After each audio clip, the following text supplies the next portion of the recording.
Sari, penjual nasi goreng miskin, menemukan dompet berisi 10 juta rupiah. Saat dikembalikan, pemiliknya yang kaya malah mengajaknya menikah, tapi ada rahasia gelap di balik tawarannya yang menggiurkan ini. Teman-teman, apakah Sari akan terjebak dalam permainan cinta palsu ini? Atau dia bisa mengubah takdirnya selamanya? Subscribe Cerita Tak Terbatas sekarang, aktifkan. Di sudut kumuh kota Jakarta, seorang wanita bernama Sari berjuang menghidupi anaknya dengan berjualan nasi goreng. Setiap pagi, dia mendorong gerobak kayu tua sejauh 3 kilometer ke tempat biasa mangkal. Asap hitam dari wajan keratan mengepul, membakar matanya yang sudah sembab kurang tidur. Anak semata wayangnya, Lila, yang selalu menemaninya sambil mengerjakan PR di bangku plastik retak. Malam itu, saat membersihkan sisa minyak di jalan, kakinya menyentuh benda keras. Dompet kulit berisi 10 juta rupiah dan KTP bergambar pria tampan. Jantung Sari berdebar kencang. Uang ini bisa membayar utang rentenir yang membayangi hidupnya.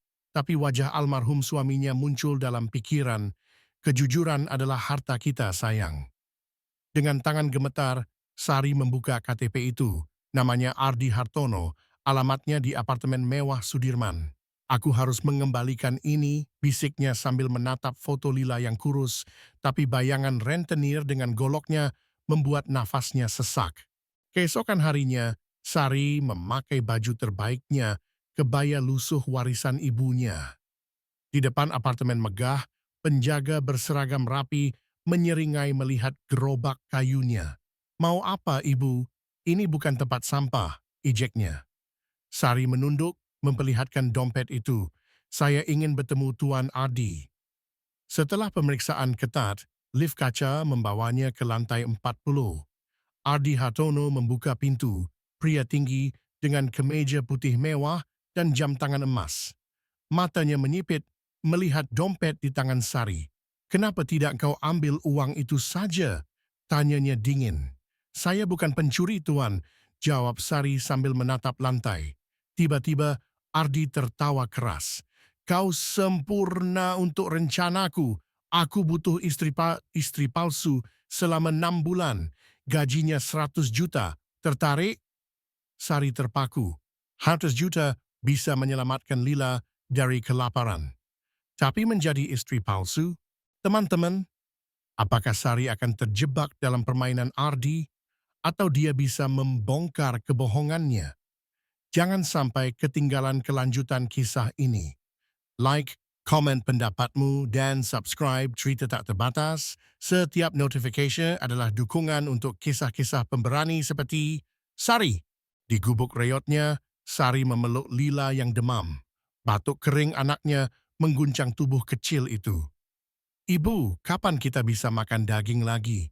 tanya Lila polos. Air mata Sari jatuh di rambut anaknya. Uang 100 juta itu bisa membeli obat dan makanan bergizi. Tapi Ardi memberi syarat. "Kau harus pindah ke vilaku di Bali. Lila tidak boleh ikut." Hati Sari hancur. Berpisah dengan Lila, tapi Ardi menambahkan, "Setelah kontrak selesai, kau bebas. Aku bahkan akan membiayai sekolah Lila." Malam itu, Sari menatap foto suaminya di altar kecil. "Maafkan aku, Yahya. Ini untuk masa depan Lila," bisiknya sambil mengepakkan baju lusuh ke dalam kardus. Di luar, hujan deras seolah menyembunyikan tangisnya. Villa mewah Ardi di Bali membuat Sari tertegun. Mama mengkilap, kolam renang infinity, dan pelayan yang selalu membungkuk. Tapi kamarnya, sebuah gudang yang diubah jadi kamar, mengingatkannya pada status palsunya. "Ingat, kau hanya boneka," bisik Ardi saat memberi kode PIN lemari besi berisi uang tunai. Setiap pagi, Sari harus berpura-pura bahagia di depan keluarga Ardi. Ibunya yang tua selalu mencibir, "Dasar perempuan kampung." Tapi Sari tak boleh membalas. Kontrak tebal di tasnya mengancam denda 1 miliar jika gagal berakting. Malam-malam panjang dihabiskan dengan menatap foto Lila di ponsel bututnya. Ibu pasti pulang secepatnya, nak, bisiknya sambil menahan rindu. Tapi suatu malam, Sari tak sengaja dengar percakapan Ari setelah warisan turun, kita buang dia ke jalan. Darahnya membeku. Di balik villa mewah ini, ada rahasia yang bisa menghancurkan hidup Sari. Apa yang akan terjadi ketika semua terungkap? Subscribe Cerita Tak Terbatas sekarang. Sari mulai menyelidiki. Di perpustakaan pribadi Ardi, dia temukan dokumen tentang penyakit langka sang ayah. Alasan sebenarnya Ardi butuh istri, tapi ada surat cinta dari wanita bernama Clara. Kapan kau akan menyingkirkan perempuan kampung itu? Saat konfrontasi, Ardi marah. Kau cuma alat, jangan macam-macam. Tapi keesokan hari, ibunya yang tua jatuh sakit. Sari merawatnya dengan tulus, mengompres, menyuapi bubur, membacakan doa. Kau si berbeda dari yang lain, bisik si tua sebelum meninggal. Di pemakaman, Ardi melihat Sari dengan cara baru. Aku mulai menyayangimu, bisiknya. Tapi Sari ingat percakapan malam itu. Hatinya terbelah, cinta palsu atau permainan nyata. Clara, wanita cantik berambut pirang, tiba-tiba muncul di villa. Ardi kekasihku, kapan kita nikah? Ejeknya di depan Sari. Ternyata Ardi punya hubungan gelap selama 2 tahun. Sari hancur. Dia cuma pion dalam permainan cinta. Tapi malam itu, Ardi datang ke kamarnya. Aku benar-benar mencintaimu sekarang, katanya sambil menangis. Clara cuma masa lalu.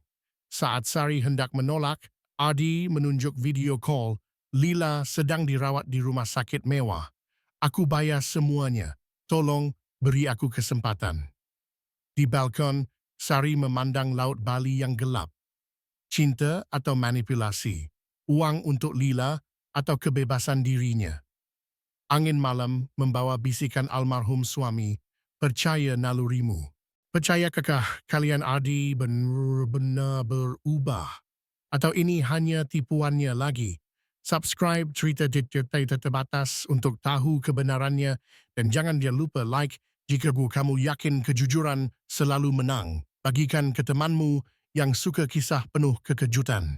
Sari setuju, tinggal 1 bulan lagi. Tapi diam-diam dia kumpulkan bakent rekaman percakapan Ardi dengan pengacara tentang penipuan warisan. Saat acara gala mewah, Sari berdiri di panggung. Saya hanya boneka dalam skema Ardi, teriaknya ke ratusan tamu. Kekacauan terjadi, tapi tiba-tiba ayah Ardi yang sakit masuk dengan kursi roda. Ardi, kau tega menipu saudaramu sendiri? Ternyata Ardi menyembunyikan kakak kembarnya yang cacat, ahli waris sebenarnya. Polisi datang, Ardi ditahan. Tapi sebelum dibawa, dia berbisik ke Sari, maafkan aku, selamatkan dirimu. Warisan diberikan pada kakak Ardi yang cacat. Tapi dia memilih Sari sebagai pengelola, percaya pada integritasnya. Kini, Sari mengelola yayasan untuk anak miskin, termasuk Lila yang sembuh total. Kisah jadi viral. Banyak perusahaan tawarin Sari pekerjaan bergaji tinggi, tapi dia memilih tetap di dapur umum memasak nasi goreng untuk anak-anak jalanan. Ini jati diriku, katanya sambil tersenyum. Suatu malam, tamu tak terduga datang. Ardi yang sudah berubah. Aku dihukum kerja sosial. Bolehkah aku membantumu? Sari mengangguk. Di balik wajan, percikan api kecil menyala, api harapan baru. 5 tahun kemudian, Sari membuka sekolah gratis di bekas Villa Ardi, namanya Sekolah Kejujuran. Ardi, sekarang guru matematika, tersenyum melihat Lila yang pandai mengajar anak-anak. Di dinding sekolah, tergantung foto besar Sari muda dengan gerobak nasi goreng. Tulisan di bawahnya, kemiskinan bukan takdir, kejujuran adalah pilihan. Malam itu, Sari dan Ardi duduk di tepi kolam. Aku tak pernah membayangkan akhir seperti ini, kata Ardi. Sari memegang tangannya. Hidup selalu punya kejutan untuk yang berani jujur. Kisah nyata tentang keberanian, kejujuran, dan cinta sejati ini patut disebarkan. Like jika kamu terinspirasi, komen pendapatmu tentang akhir cerita, dan subscribe Celik Tak Terbatas untuk kisah-kisah mengharukan lainnya.